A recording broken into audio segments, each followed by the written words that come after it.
Dan para akhwat saya nasihati ya, awas nih yang belum menikah, jangan dengarkan rayuan-rayuan gombal para lelaki. Aku mencintaimu, jangan dipercaya. Katakan padanya, buktikan cintamu dengan menuliskan namaku di buku nikah kita. Catat. Itu punya BPKB. Apa itu BPKB? Buku pernikahan kita berdua.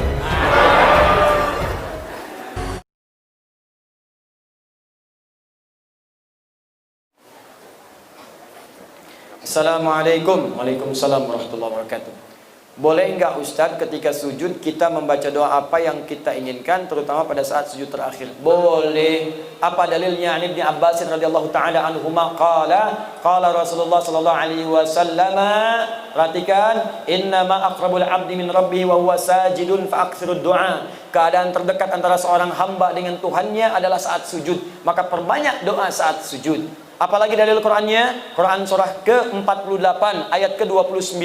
Muhammadur Rasulullah walladzina ma'ahu asyidda'u 'alal kuffar ruhama'u bainahum tarahum ruk'an sujada yabtaghuna fadlan minallahi wa ridwana. Umat Muhammad itu adalah umat Rasulullah yang penyayang dengan sesama, yang keras terhadap penyimpangan. Engkau akan saksikan umat Nabi Muhammad itu senang sholat.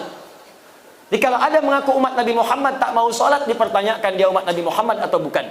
Tarahum ruk'a sujada, engkau lihat dalam ruku dan sujudnya, yabtaghuna fadlan minallahi wa ridwana. Dalam sujudnya dia banyak berdoa kepada Allah, minta keutamaan hidup dan ridha Allah Subhanahu wa taala. Jadi kalau bertanya bolehkah banyak berdoa dalam sujud? Boleh. Pertanyaannya bagaimana caranya? Yang pertama, kalau doa itu pernah diajarkan oleh Nabi dengan lafadznya, maka silahkan baca langsung dengan lafadznya, sah. Selain ayat Al-Quran. Kalau ayat Al-Quran tak boleh dibaca dalam sujud, kecuali potongan ayat yang diniatkan sebagai doa, bukan ayatnya. Misal, Rabbana atina fid dunya hasanah wa fil akhirati hasanah wa qina adzabannar, diniatkan sebagai doa, bukan ayatnya. Karena kalau ayatnya lengkap, wa minhum may yaqulu rabbana atina fid dunya hasanah wa fil akhirati hasanah wa qina adzabannar. Surat apa? Al-Baqarah. Ayat berapa? 201. Di mana letaknya? Paling kanan sebelah bawah. Kalau ayatnya, kita boleh baca ayatnya saja, asalkan ditujukan dengan doa. Rabbana zalamna anfusana wa illam taghfir lana wa tarhamna lanakunanna minal khasirin. Kalau ditujukan doa, boleh dengan niat berdoa, bukan karena ayatnya. Boleh bacakan itu sebagai doa. Kalau ayatnya ada di Quran, di mana? Surah ke-7, apa? Al-A'raf, ayat berapa? 23. Jelas ya? Kalau kita tak ada bimbingan bacaan doanya, lafadznya, atau bahkan, maaf, yang kita mintakan tak pernah disebutkan oleh Nabi. Misal, besok anak mau ujian, zaman Nabi tak ada ujian di sekolah. Besok misalnya ada acara pelantikan jabatan, zaman Nabi nggak ada pelantikan jabatan.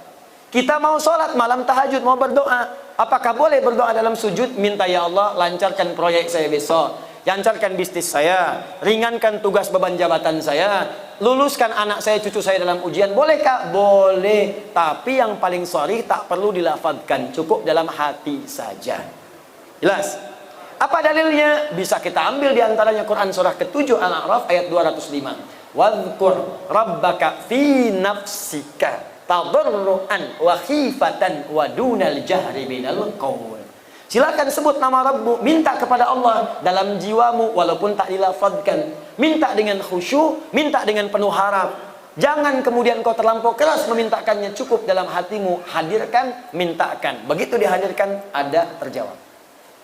Ya, dan minta dalam hati ini boleh dalam sujud, boleh juga dalam saat berdiri. Saat membaca kalimat iyyaka na'budu wa iyyaka nasta'in, di hati langsung hadirkan, ya Allah sukseskan bisnis saya, ya Allah lancarkan ujian saya. Apa dalilnya? Hadis qudsi dari Anas bin Malik radhiyallahu taala anhu. Qasamtu shalah baini wa baina 'abdi 'ala nisfain. Kata Allah, saya bagi salat kepada dua bagian antara aku dengan hambaku. Wali 'abdi ma sa'ala, kalau hambaku benar salatnya sampai bacaan tertentu, aku akan kabulkan apa yang dia minta.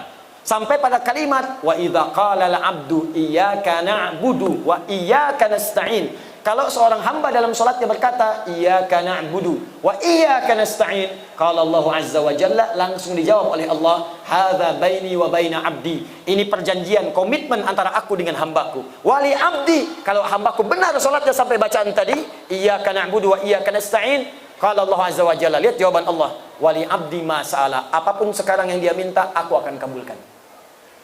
Tapi tak perlu dilafazkan, dalam hati aja minta. Kalau benar, dikabulkan oleh Allah.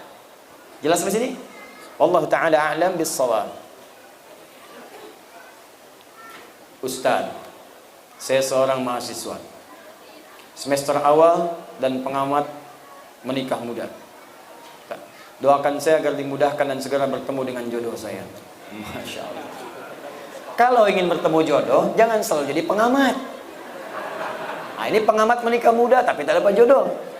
Cara mendapat jodoh itu bukan mengamati, tapi berikhtiar untuk mendapatkannya.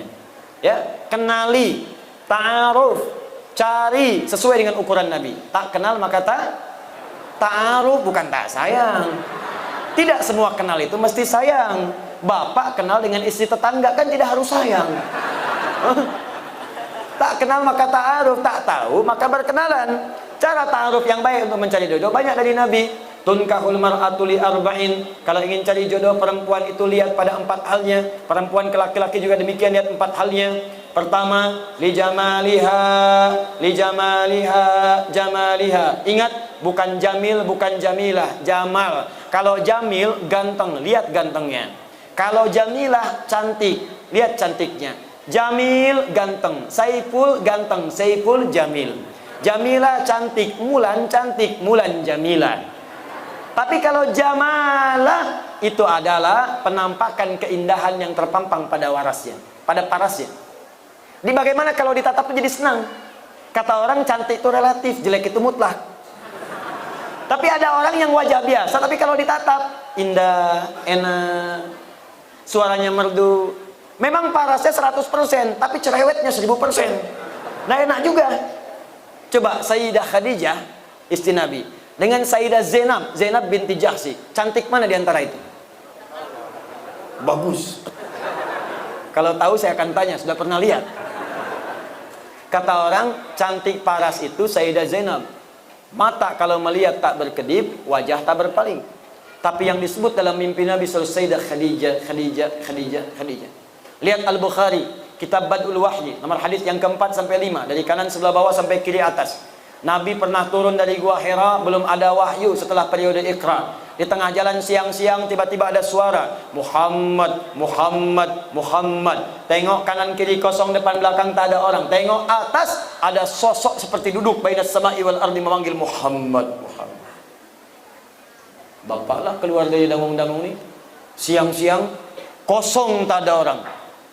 Begitu keluar, tak ada orang, kanan kiri kosong, depan belakang kosong. Tiba-tiba ada panggilan.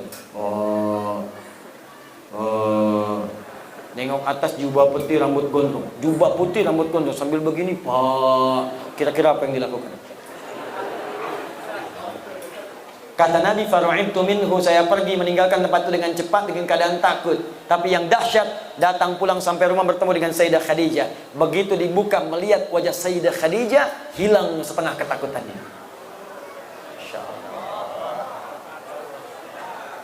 Jika dia ditatap, maka damai hatimu, kata Nabi. Calon istri yang baik ketika dilihat Sayyidah Khadijah, baru lihat wajah istri, masalah hilang. Setengah masalah hilang. Apa kata Nabi? Daftiruni, daftiruni. Di riwayat lain, zammiluni, zammiluni. Selimuti saya, selimuti saya. Saya khawatir. Dibawa, digandeng, masuk ke kamar, diselimuti. Keluar kalimat yang indah. Zaujil karimi, makna. Sayang, engkau itu orang baik. Engkau menyambung silaturahim. Engkau senang memberi. Engkau orang baik dalam kehidupan. Engkau tak punya musuh. Tanamkan dalam jiwamu yang paling dalam. Aku akan bersamamu dalam suka dan duka. Seketika hilang masalahnya. Turun malaikat yang tadi membawa surah Al-Mudaththir, surah ke-74. Ya ayyuhal mudaththir, qum fa'anzir. Itu asbabun nuzulnya tadi. Jadi sekarang bagaimana caranya? Masya Allah, Bu, pulang ke rumah. Pastikan suami lihat ibu, hilang masalah. Pulang dari kantor, pulang dari pasar, ada masalah di pasar. Nyampe rumah, assalamualaikum. Waalaikumsalam. Dengar suara istri, alhamdulillah tenang. Begitu dibuka, tambah masalah. Nah, ini pertama lah. Ya. Kedua, nasabiyah, lihat dari mana dia berasal, supaya tidak menimbulkan fitnah. Cari ukurannya. Ketiga, kemudian apa yang terjadi? Kata Nabi, lihat juga lima liha. Ada yang menafsirkan adalah kekayaan hartanya. Tapi saya cenderung kepada penafsiran kemampuan dia mengelola harta suaminya. Awas, kadang banyak yang salah tafsir. Oh, kalau yang kaya, saya cari aja janda kaya, saya nikahin kaya saya. Tidak. Saya cari aja anak orang kaya, saya nikahin jadi kaya. Tidak. Kata para ulama hadis sebagian, makna di sini adalah kemampuan dia mengelola harta suami. Jangan sampai pendapatan Anda 5 juta, tapi zakat molnya dia 10 juta. Stres Anda. Untuk salonnya saja sudah 7 juta. Capek. Yang terakhir, yang keempat, lidiniha, ketaatannya kepada Allah. Ya, fadfar bidzatid dini taribat yadak. Kalau ada yang keempat ini yang paling dahsyat. Karena itu Bu, Pak, maaf ya. Kalau ada seorang pemuda, akhlaknya baik, agamanya bagus, Qur'annya hafal, taat pada Allah, kata Nabi, jangan ditolak tuh karena sulit untuk menemukannya. Jangan dihilangkan peluangnya, cepat. Sekarang sedang marak di Indonesia, Jakarta, Bekasi sekitarannya, mahar untuk menikah, sekarang rata-rata hafal berapa juz. Ada seorang pemuda datang melamar kepada anak kiai, anaknya cantik luar biasa, taat salihah. Ternyata bukan dia saja yang datang, 2 orang lain datang, 3 orang datang mau mengajukan lamaran. Begitu datang pertanyaan kiainya bukan yang lain, Quran. Ananda siapa namanya? Saya Anas, Pak. Baca surat An-Nas. Baca. Bagus. Kalau Ananda siapa? Saya Torik, Pak. Baca surat At-Torik. Bagus. Yang ketiga, belum ditanya, udah pucat wajahnya. Kalau Ananda siapa? Saya Imran, Pak. Tapi dia tak hilang akal. Cuma panggilan sehari-hari, kulhu, Pak.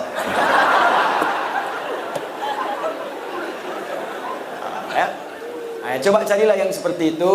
Yang ikhwan juga demikian. Coba ta'aruf yang baik. Kalau sudah jangan lama-lama, ya.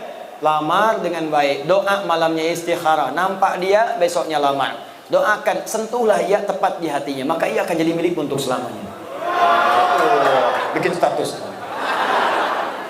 Udah datang. Dan para akhwat saya nasihati ya, awas nih yang belum menikah, jangan dengarkan rayuan-rayuan gombal para lelaki. Aku mencintaimu. Jangan dipercaya. Katakan padanya, buktikan cintamu dengan menuliskan namaku di buku nikah kita. Catat. Itu. Punya BPKB. Apa itu BPKB? Buku pernikahan kita berdua. Masya Allah. Kenapa nyampe sana ini?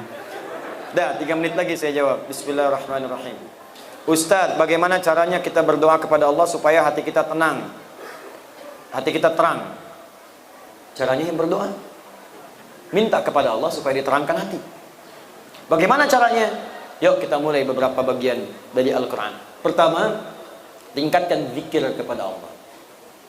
Apa itu zikir? Zikir itu amalan yang punya pengaruh kepada hati. Selain tenang, nanti Allah akan turunkan cahaya. Apa dalilnya? Quran surah ke-13 ayat 28. Ala bi dzikrillahi tatmainnul qulub. Apa amalannya? Pertama, salat. Karena itu salat disebut dengan zikir. Apa dalilnya? Quran surah ke-20 ayat ke-14. Innani anallahu la ilaha illa ana fa'budni wa aqimis salata lidzikri. Tunaikan salat sebagai zikir kepadaku. Amalan kedua apa? Rajin baca Al-Quran. Rajin.